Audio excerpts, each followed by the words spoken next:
So when we're going over the chipping and doing the block chipping station, Jesse has some feels that he's working with that he wanted to go over and make sure if those were okay for him. And the conversation we have is typical with that I'd have with anyone else in that, well, let's first see the feels that you have. Are you actually doing that when you're producing the shot? Most times what we feel we're doing versus what actually happens are two different things. So there's certain things he's feeling when he's chipping that we found out maybe aren't quite exactly what happens. Those feels can still be okay if it produces what you want, but you have to understand that this feeling produces this, and then you can find middle grounds from there. All right, can I explain to you, yes, you can, my biggest problem with chipping, and then what I've done to fix it, and then you can tell me maybe there's even something better way. All right, so. Okay, I like that process. A million times, even you've seen it when we started to go outside last year, I would go and chip a ball, and it was 50 yards, and I'd go right underneath it, and it would go 10 yards.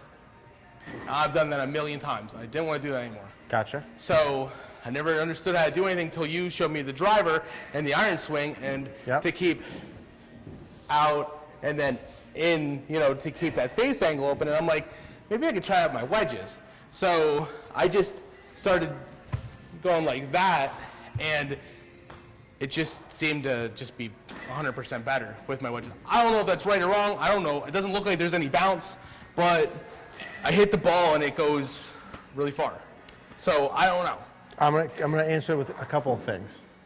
One, anything you do that produces good results over time, by definition, is good. Right? What's the whole point of having good mechanics? So you do better. Hit good shots. Hit good shots, right? yeah. So if you're hitting good shots consistently, not like all in one day, I'm talking like over a period of time, then I would never change that, unless it could be better, right? Yeah. I would say then that's perfectly fine. So I guess my question is, why I still don't understand why someone would swing this hard and slip underneath the ball and it goes 10 yards. Good. Let me add the layers to the thing before then I'll talk about it. So the second part is, I need to see, right now you're telling me what you're feeling. So I got to see if what you're feeling is what you're actually doing, or if what you're feeling produces something in the middle that's different to produce those shots. I think it's important that you know that too. Like sometimes when I'm feeling like I'm swinging way across the ball to the left, my full swing, and I measure and it's still 3 degrees to the right. That's important for me to know that, right? Doesn't make the feel wrong, just means, hey, when I feel this, that produces this. I can scale things. So I need to see when you feel that, what are you actually doing? The third part, the next question was, why do people go underneath that? Is that? Yeah, why would, I think because I've been holding an angle and coming through, I think it's because I'm not holding an angle and I'm coming, just having it wide open, but it feels like I'm swinging hard. Yeah, so if someone's trying to hit 50 yards and they make a swing, they hit it 10, right? There's a couple of variables. One would be low point, meaning typically that means you hit behind it, or your low point's behind it. Or if you didn't hit behind it, you didn't hit fat at all, you have way too much loft on the club, which could be, typically that's a wrist condition thing, right? Sometimes it's a grip thing, but usually that's a wrist condition thing, right? So if you're hitting it 10 yards, not 50, did you hit it fat or not fat?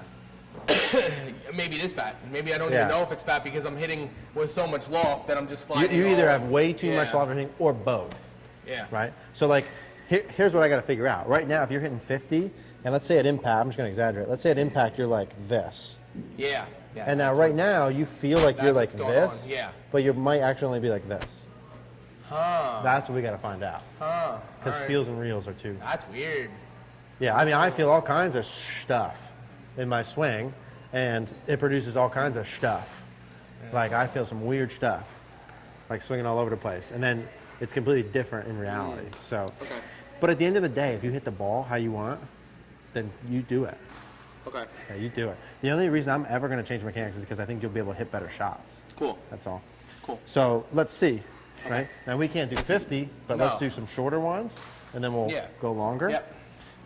So why don't we chip to that third hole, 1, 2, 3. That'll give you a reasonable length swing, and I'll watch you do a couple. We'll chip all 4 to the same hole, and we'll see what we got going.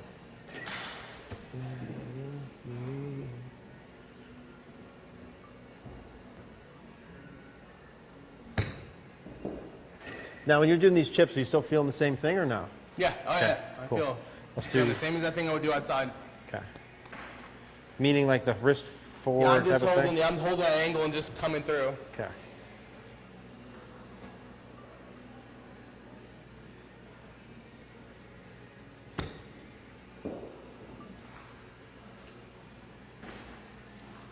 Third one, right? Mm-hmm. I just kid. I kid.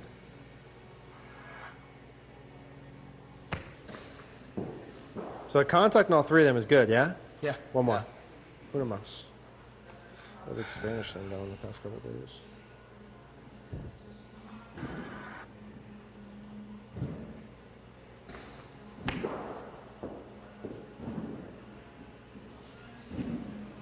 Big picture chipping, how would you hit 4 shots to that hole. That hole's probably 15 yards from us. Mm-hmm. How would you grade those 4 shots? 1 was sort of bad, 3 were really good. Yeah. So like if you chip those 3 when you go play, I'd be looking for you to probably make always 1 out of those 3 close ones. Probably most of the time 2 out of those 3. When you're putting really good, sometimes 3 out of 3. Probably 2 out of 3 from those distance without a problem, and be able to 2-putt that other one.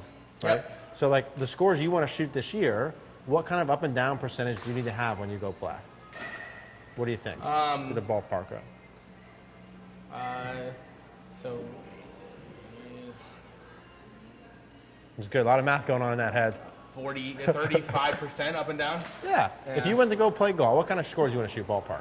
85, 84, 83. Okay, so let's say mid-80s, Mid-80s, right? yeah. How many greens per round do you think is a realistic? I'm putting you on the spot here a little bit. How many greens per round do you think to shoot in the mid-80s? So 6. So let's say 6. Let's say you hit every third, or 1 out of 3 greens. So if you hit 6 greens, that means you missed 12, right? Math with math.